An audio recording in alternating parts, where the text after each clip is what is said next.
everybody. I'm really thrilled to be with you on this call today. Thanks for taking time out of your day to show up and hear about a little bit about intentional service programming.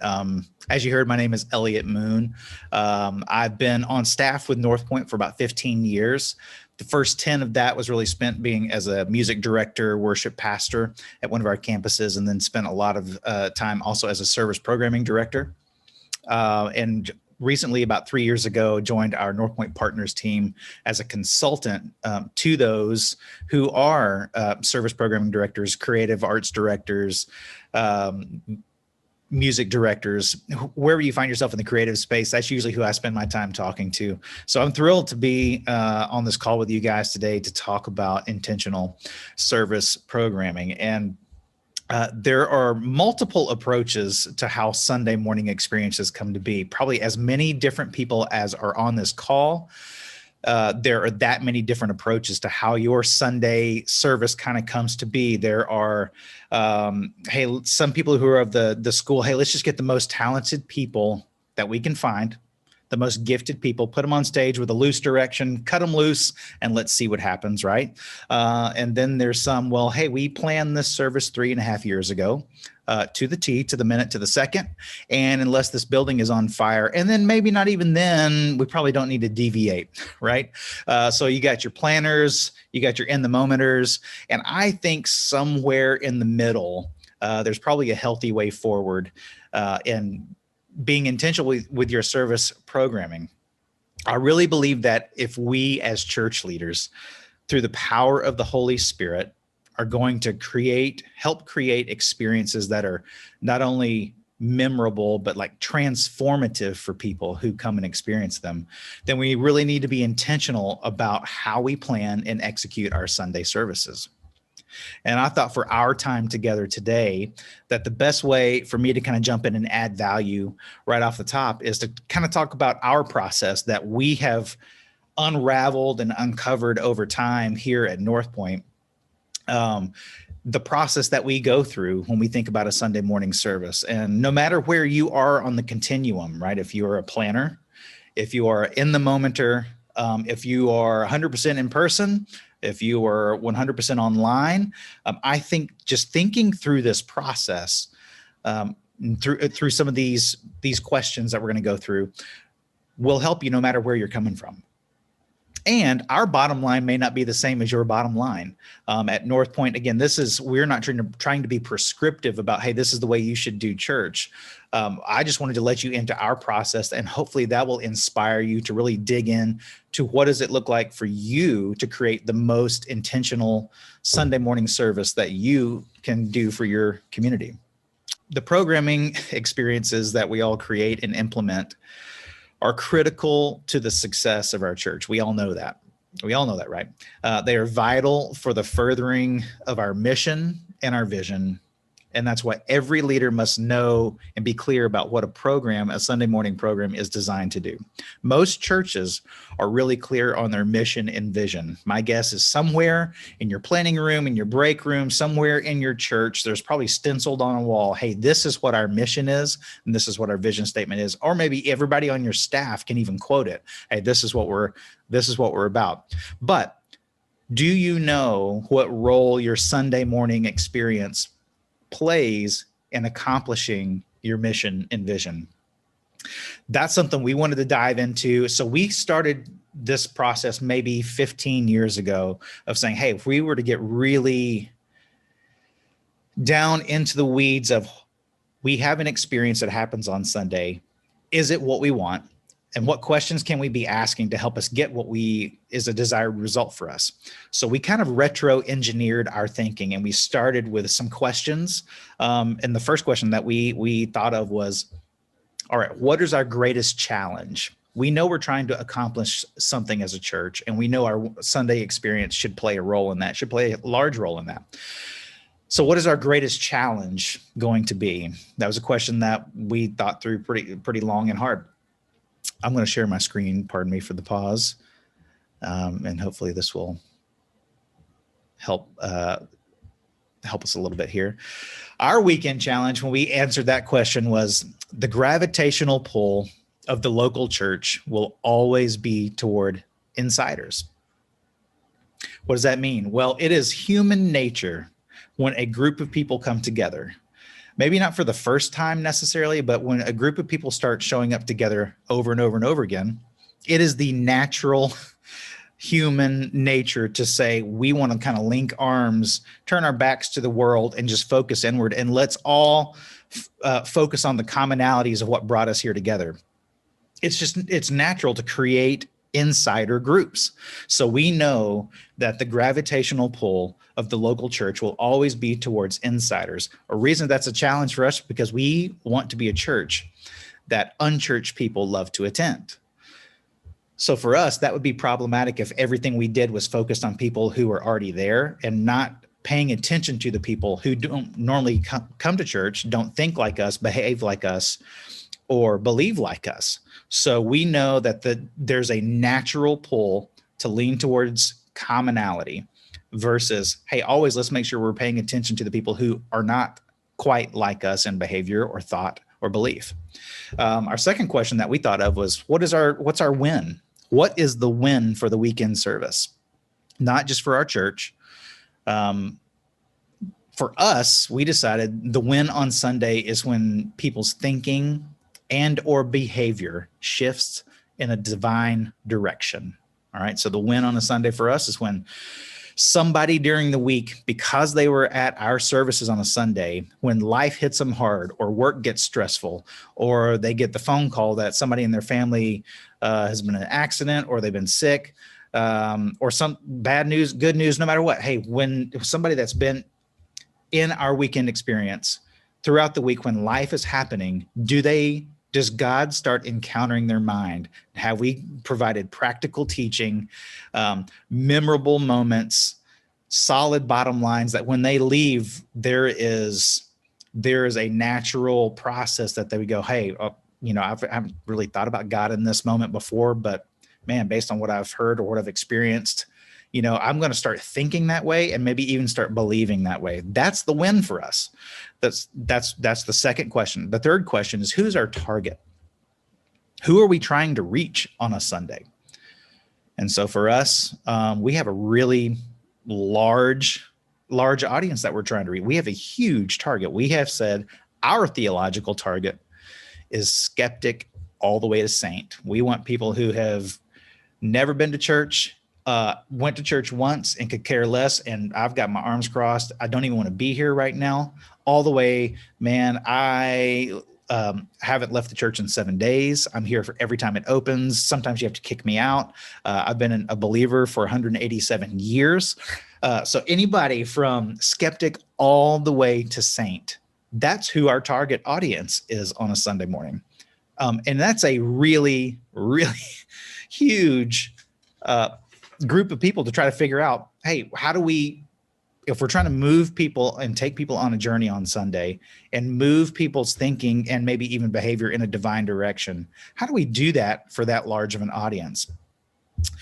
We think it's all about finding common ground, right? To move that broad of an audience requires us to find a common ground. And we don't think that the common ground is theology, a belief system, facts, or even style of service.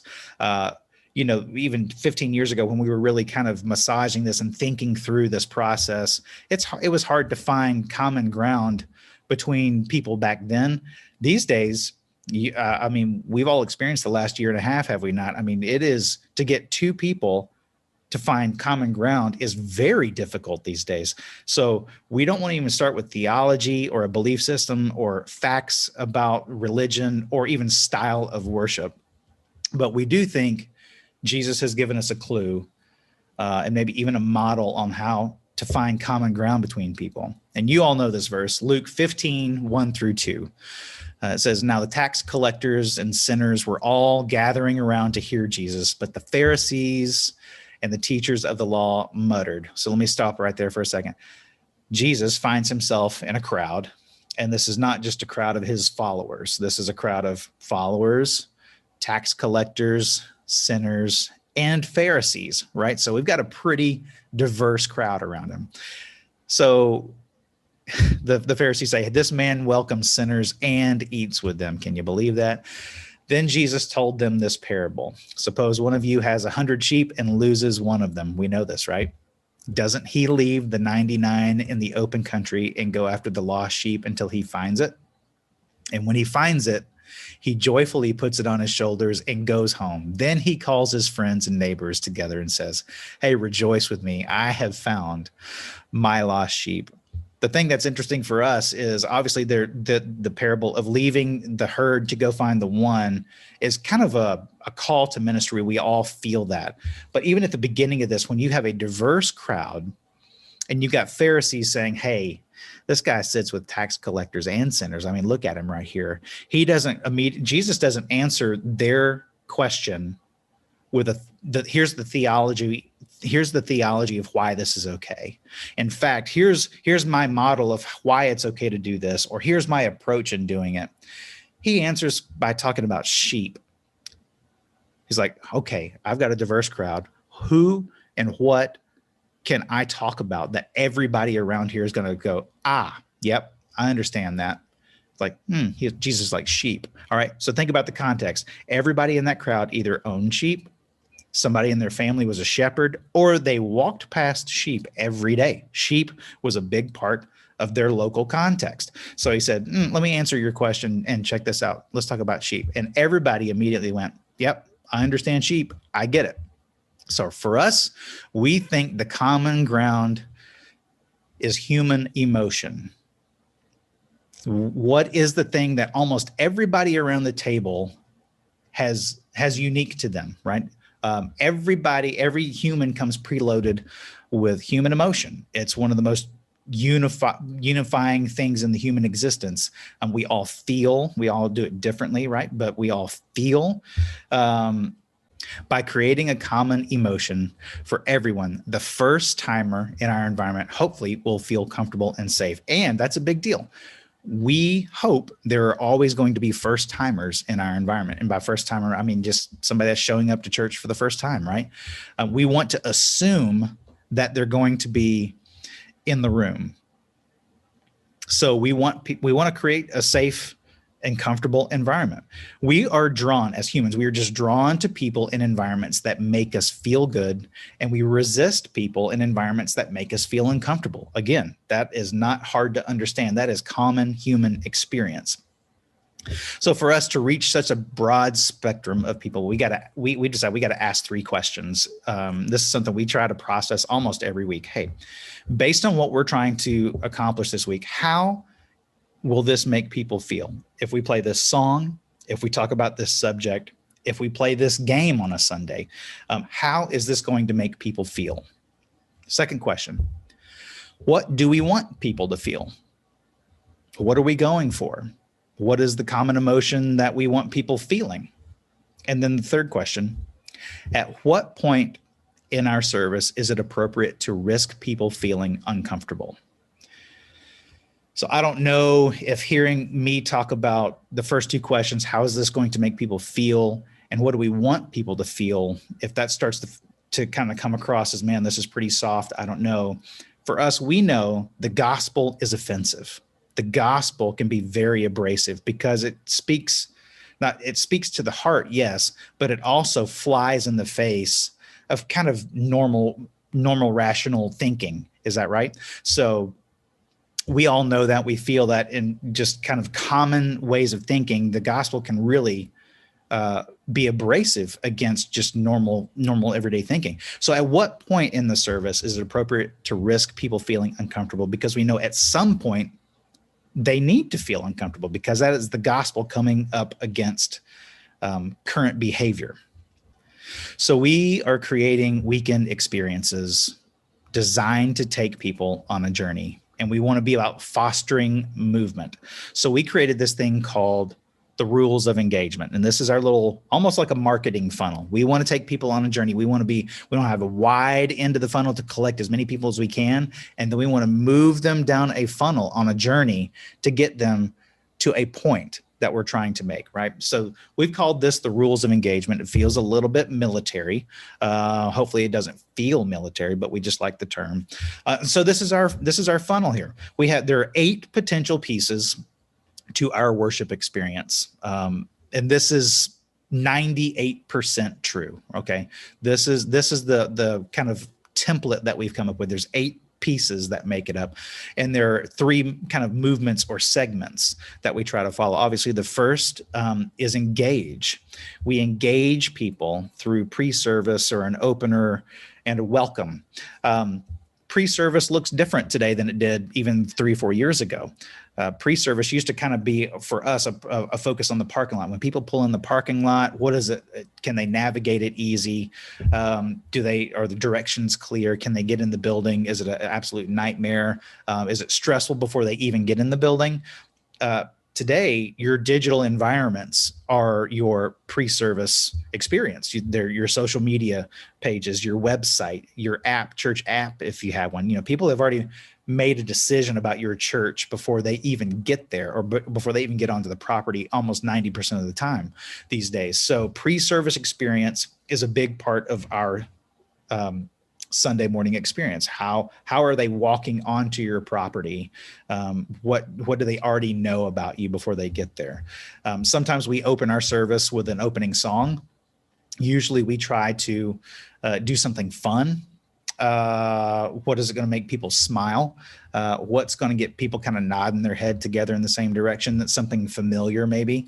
Sometimes we do a worship song there. Sometimes it's a song that people hear on the radio that might really fit with either something seasonal or something that is going to help people understand where we're going for the day when it comes to the theme of the day, right? This is not radical, but everybody kind of gets what we're doing here. And then a welcome. That's where we genuinely walk up on stage, welcome people, help orient them to the service that they're about to experience. We try to keep that very short. Usually that is, if there are a few announcements, 1 or 2, we try not to go any more than that, because again, we're taking people on a journey. And I feel like if we have too many announcements in that welcome slot, then it can really bog down or even derail our journey. So we try to keep announcements in that spot to really no more than 2. And this is the part where we're trying to engage people. This is where we're trying to reach our hand across the table and shake theirs. How can we come to you and welcome you into this experience that we're trying to take you on? The second movement is in the middle here. This is where we want to try to involve people. We try to require very little from people in the engage section, but we do try to engage them and ask for a little bit more involvement from them in this next segment, right? And so we have singing here, but that's what we call when we're singing worship songs, right? So we usually have 3 to 4 worship songs. And even in that moment, we try to think of a mini funnel, right? So if we've got 3 or 4 songs in the worship set, hey, what's the first song that feels a little bit bigger and a little bit broader? A little bit more, hey, songs that are more about talking about the bigness, the holiness of God. And then it might, each song might progress to a little bit more of a deeper, we actually talked about this around here for a while. There was a song that talked about the blood of Jesus. I said, hey, well, you know what? Maybe if we're thinking through a funnel, maybe the first song should talk about the blood of Jesus, but what if the last song did? If we're taking people on a journey, maybe there's a spot where, not that we've warmed people up to it, but you don't want to talk about the heaviness necessarily at the front of the funnel. Maybe let's talk about heavier, deeper things towards the end of the funnel, even in the small funnel of worship. And then the second part of the involve is baptism. Man, we go crazy with baptisms around here. We love them. We celebrate stories and baptisms really, really well. We regularly have confetti cannons and air horns that go off when we do that. We show videos and people telling their testimony and talking about their story and how God's changed their life, and then we obviously baptize people. And we consider that to be an involvement thing because it is emotionally engaging. Sometimes after that, we might, in between baptism and title package, we might do what I would call a vision spot, and that's not quite on here. It's kind of a second piece of like either your lead pastor comes up or whoever's hosting for the day. That's where if there's a story that you can capture, if there is an announcement that's more about the life cycle of the church and how that pushes on a vision on the vision of your church, then sometimes those moments are best done kind of in between the baptism and the title package, or at that part in the funnel. But then we usually have some kind of title package or something to set up the message.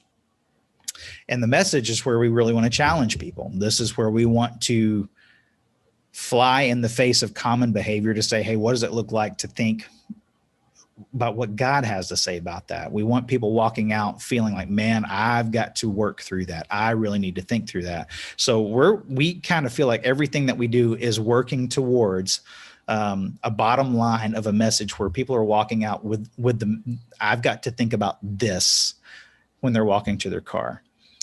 If there is a song at the end, when we say closing, usually a song at the end, the only time we would do a song at the end, if it feels like an exclamation point to the message or to the bottom line, this is going to reinforce what they just said.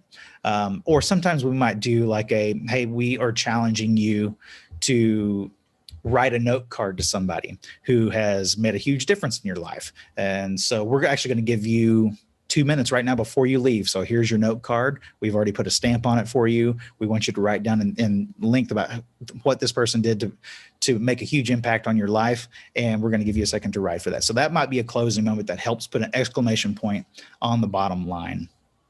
So this is our funnel that we're moving people through every Sunday. This is our template for how we do our Sunday morning services. It's pretty rare for us, and it's really important for us that we don't get these out of order, right? So if we're taking people on a journey, we don't typically ever want to start a service with a challenge. Like if we've gone to all the trouble to create great first steps for people to get in our building, we don't want to, the first 2 minutes that they're there, say something, challenge somebody that might shut them down from hearing the rest of the service, right? We don't usually do a challenge at the beginning. Hey, again, we're not afraid of challenging somebody, but let's pick the most intentional moment to challenge them. We usually don't do baptisms at the very top of the service because we want people to be ready for that. That is an emotionally engaging thing that we want people to be ready for. Not to say that we never would, but typically, hey, this is what we feel like is the right order for us to get to the point at the end of the message. The content of each of these segments should be in keeping with the emotion we want to create and the direction we are trying to take the audience, right? The service should begin with something fun and familiar. We say common positive emotion. So again, we were talking about common emotion. One of the things that we had to make sure we clarified early on when we were talking about is a common emotion. Pain or anger, that's a common emotion, but it's not positive. So we don't want to start our service with that. We had to be really clear, like, hey, we want to start with common positive emotion. We want people smiling. There are times when we don't do this, right?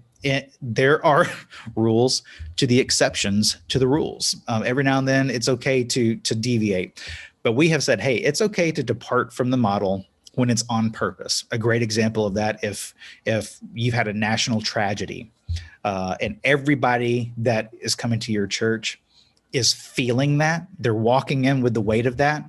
Well, typically on a funnel, we would not, in our rules of engagement and on this template, we would not talk about something that heavy or that weighted until further into the service.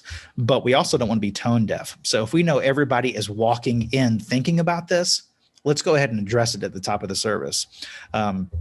That's a great example of when we would depart from our model on purpose.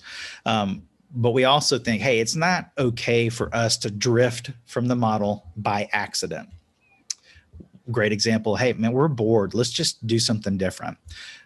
Or we would really like to change things up a bit. Those are some things that crept up for us early on that we learned, you know what, that's probably not a great reason for us to deviate from this model that we've really spent a lot of time shaping.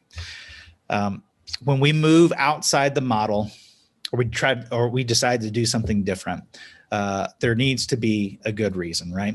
As the leaders, whether you're the creative director or you are somebody responsible for the service, or you're the lead pastor, or anybody that's really thinking through this and leading this process, when we make a decision to do something different than the model we've set out to accomplish, we need to make sure we explain to everybody who's involved, this is why we're doing this.